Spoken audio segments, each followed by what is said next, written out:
ಅಸ್ಥಿರಗೊಳಿಸೋ ಪ್ರಯತ್ನ ನಡೀತಾ ಇದೆ. ಸಿಎಂ ಕಾನೂನು ಸಲಹೆಗಾರ ಪೊನ್ನಣ್ಣ ಆರೋಪ ಮಾಡಿದ್ದಾರೆ. ಇದನ್ನೆಲ್ಲ ಕಾನೂನು ಪ್ರಕಾರ ಹೋರಾಟ ಮಾಡ್ತೀವಿ. ಸ್ನೇಹಮಯಿ ಕೃಷ್ಣ ಸುಪ್ರೀಂ ಕೋರ್ಟ್ಗೆ ಹೋಗ್ತಾರೋ, ಅವರ ಹಿಂದೆ ಇರೋರು ಹೋಗ್ತಾರೋ ನೋಡೋಣ.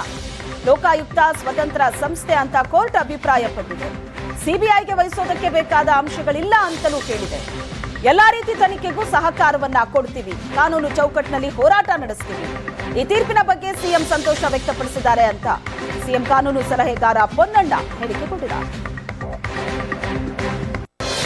ಅದರಿಂದ ಇದು ರಾಜಕೀಯ. ಅವ್ರು ಯಾರು ಕೂಡ ನ್ಯಾಯಬದ್ಧವಾಗಿ ನಡ್ಕೊಳ್ತಾ ಇಲ್ಲ.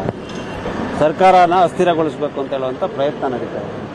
ಅದು ಜನರ ಬೆಂಬಲದಿಂದ ಮತ್ತು ಕಾನೂನಿನ ಬೆಂಬಲದಿಂದ ವಿಫಲವಾಗ್ತಾ ಇದೆ. ಎಲ್ಲ ಬಹಳಷ್ಟು ಜನ ಇರ್ತಾರೆ. ಎಲ್ಲದರಲ್ಲೂ ಒಬ್ರು ಇಬ್ರು ಇರೋದಿಲ್ಲ. ಎಲ್ಲ ತುಂಬ ಜನ ಸೇರ್ಕೊಂಡಿರ್ತಾರೆ. ಎನಿಮಿ ಇಸ್ ಮೈ ಫ್ರೆಂಡ್ ಅಂತಾರಲ್ಲ ರಾಜಕೀಯದಲ್ಲಿ. ಹಂಗೆ ರಾಜಕೀಯ ಶತ್ರುಗಳೆಲ್ಲ ನನ್ನ ಸ್ನೇಹಿತರು ಅಂತ ಗೊತ್ತಿಲ್ಲ. ಆ ಥರ ಇರಲಿಲ್ಲ. ನಮ್ಮ ಪಕ್ಷದವರಲ್ಲಿ ನೋಡಿ, ನಮ್ಮ ಪಕ್ಷದಲ್ಲಿ ಆಂತರಿಕವಾದಂಥ ಪ್ರಜಾಪ್ರಭುತ್ವ ಇರೋಂಥ ಪಕ್ಷ. ಅದರಿಂದ ಇದೆ.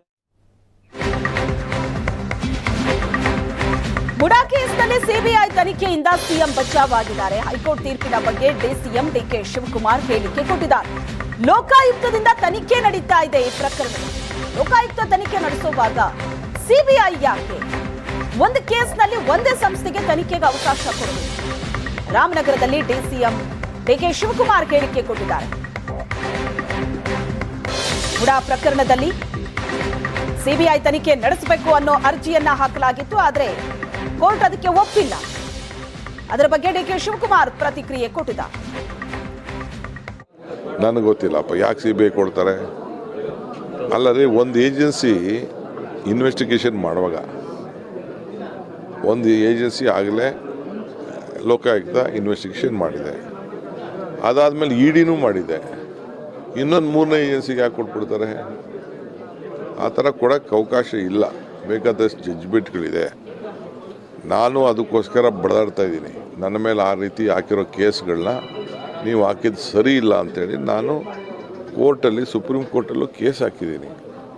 ಓನ್ಲಿ ಒನ್ ಏಜೆನ್ಸಿ ಮಾಡ್ಬೋದು, ಡ್ಯುಯಲ್ ಇನ್ವೆಸ್ಟಿಗೇಷನ್ ಮಾಡಲಿಕ್ಕೆ ಸಾಧ್ಯ ಇಲ್ಲ ಅಂತ ನಾನು ಹೇಳಿದ್ದೀನಿ. ನನಗಿರೋ ಅನುಭವ, ನಾನೇನಂತ ಲಾಯರ್ ಅಲ್ಲ, ನಾನೇನು ಜಡ್ಜ್ ಅಲ್ಲ. ನನಗೆ ಗೊತ್ತಿರೋವಂಥದ್ದು ನಾನೊಬ್ಬ ಆರೋಪ ಸ್ಥಾನದಲ್ಲಿ ಇದ್ಕೊಂಡು ನಾನು ನ್ಯಾಯಾಲಯ.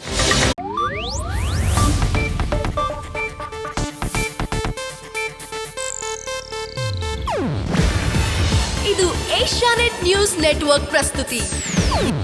ನೀವು ನೋಡ್ತಿದ್ದೀರಾ ಏಷ್ಯಾನೆಟ್ ಸುವರ್ಣ ನ್ಯೂಸ್.